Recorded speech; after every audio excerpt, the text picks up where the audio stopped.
او مرد تم گھبراؤ نہیں, اے عورت تم گھبراؤ نہیں. اور یقین کریں I was so shocked کہ یہی جب میں سورۃ طلاق پڑھ رہا تھا, not less than 3 times اللہ سبحانہ و تعالیٰ نے یہ اتق اللہ کا لفظ استعمال کیا.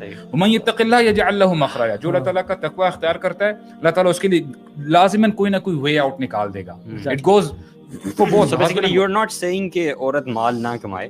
ہاں جی, یو آر سیئنگ کہ ساری خرابیاں تب پیدا ہوتی ہیں جب عورت گھر سے باہر نکلتی ہے. گھر سے باہر نکلے لیکن اپنی جو دیکھیں دیر آر پرائورٹیز, ہیرارکی ہے. مطلب کہنے کا مقصد یہ ہے کہ میں سمجھاؤں تو اگر وہ اپنی پرائورٹیز کو شفٹ کر رہی ہے نا, یا اپنی آرڈر رسپانسبلٹیز کو نہیں سمجھ رہی. فار ایگزامپل میں اگر میرا بزنس فار ایگزامپل کپڑوں کا ہے اور میں ساتھ میں کچھ اور بھی کام بھی کرتا ہوں, اگر میں سارا ٹائم اس کام کو دینا شروع کر دوں اور بزنس کو چھوڑ دوں, I'll be a bankrupt. بات یہ کہ عورت, اللہ تعالیٰ نے نا مرد اور عورت کو آپس میں ڈیپینڈنٹ رکھا ہے. بالکل. مرد عورت پہ ڈیپینڈنٹ کس طرح سے ہے کہ اپنی سیکشول ڈیزائرز اس نے عورت سے پوری کرنی ہے. He has to keep her happy. ٹھیک ہے.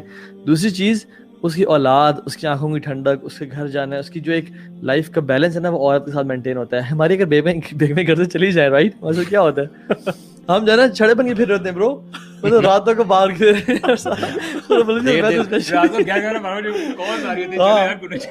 ٹیبل ٹینس کھیل رہے ہوتے ہیں جو کبھی نہیں کھیلا ہوتا ہے.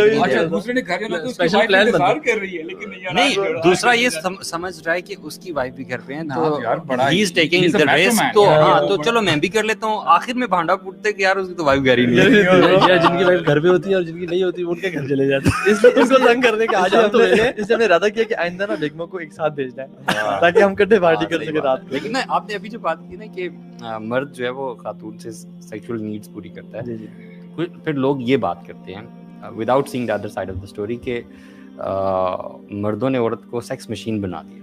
What do you have to say? تو پوچھے کہ عورتوں نے مردوں کو ATM مشین نہیں بنایا پھر دونوں مشین سے بات کر ہاں مشین ہی دو رہا ہے یار, بندہ ہی مشین ہو گیا ہے. ابھی وہ میٹاورس کی آرٹیفیشل انٹیلیجنس یہ جو ہے نا یہ بڑا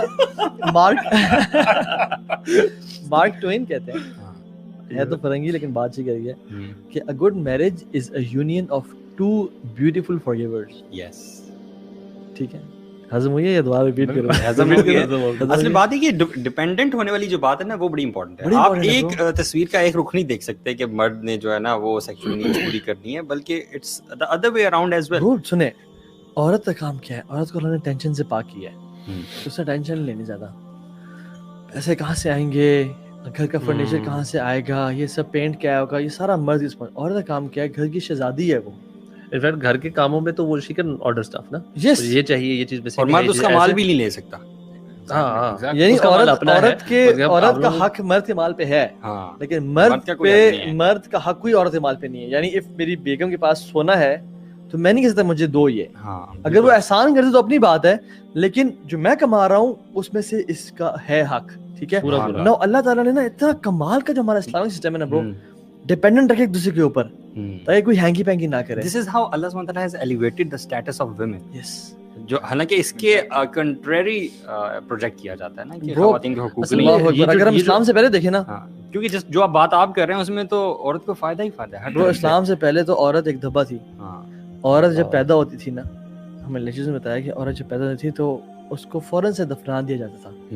2 طریقے سے دفنانے کے, ایک گھر میں کھڈا کھود لیا اور بچی کو جیسی بچی پیدا ہوئی تو اس میں ڈال دیا. اگر بیٹا پیدا ہوا کھڈے کو دوبارہ مٹی سے بھر دیا.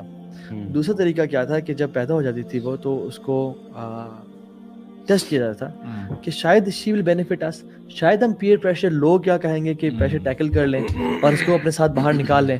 لیکن ultimately they used to realize کہ نہیں کر سکتے ہم. یعنی جاہلیت تھی نا اتنی, یو نو کلچر بڑا پریشر ہوتا ہے. تو وہ 4-5 سال تک پھر اس کو دھوکے کے ساتھ ماں اس کو تیار کرتی, ماں اس کی چٹیاں باندھتی, اس کو بینگلس پہناتی, اس کو بالوں کو کام کرتی, اس کو برش کرتی, اچھے سے پہنا کے آج بابا آپ کو کھلانے لے جا رہے ہیں. اور اس کے باپ جو ظالم تھا اس نے ایک دن پہلے قبر کھود کے آ چکا ہوتا تھا اور آ کے بیٹی کو لٹاتا تھا اور اس میں مٹی ڈالتا تھا. And she used to laugh and smile کہ بچے گیم کھیل رہے ہیں, بابا یہ کون سی گیم ہے یہ بتائیں سارا. جب اس کی مٹی یہاں تک پہنچی تھی نا, امیجن شی اٹھ سے کہ بابا بابا بابا آپ کیا کر رہے ہیں, مجھے میرا دم گھٹ رہا ہے, مجھے اٹھا لیں. لیکن وہ ظالم کہ میں اس بیٹی کو, لوگ کیا کہیں گے, اس گھر بیٹی پیدا اس کو نہیں لے جا سکتا میں, ٹھیک ہے, تو اس کو مٹی ڈالتا رہتا تھا جب تک اس کے منہ کے اوپر نہ چلے جاتی مٹی. قرآن کہتا ہے نا کہ وَإِذَا الْمَوْءُودَةُ سُئِلَتْ بِأَيِّ ذَنبٍ قُتِلَتْ، جب یہ سوال کرے گی کہ مجھے کیوں قتل کیا گیا تو تم کیا جواب دو گے؟ سو بات یہ کہ اور جب اللہ کے نبی آئے تو بیٹھے ہوتے تھے، حضرت فاطمہ آتی تھیں، اٹھ جاتے ان کی طرف واک کرتے، ان کا ہاتھ پکڑتے، اس کے ہاتھ پہ پیار کرتے اور ان کو اپنی چادر بچھاتے، یعنی رسول اللہ کی یہ وہی چادر ہے، یا ایھا المدثر والی چادر ہے، یہ یا ایھا المزمل والی چادر ہے، تو اسے بٹھاتے اینڈ رسپیکٹ کیا. حضرت عائشہ پوچھتی ہیں رسول اللہ how is our love, he says کالعقد لائک اے ناٹ، اور اکثر پوچھتی ہیں کہ how is the knot, used to say it's stronger. And آپ صلی اللہ علیہ وسلم امیجن رسول اللہ ہیں، یعنی امام الانبیاء ہیں، کہتے ہیں کہ no harm can touch me in the hereafter when I know that you are my wife in Jannah.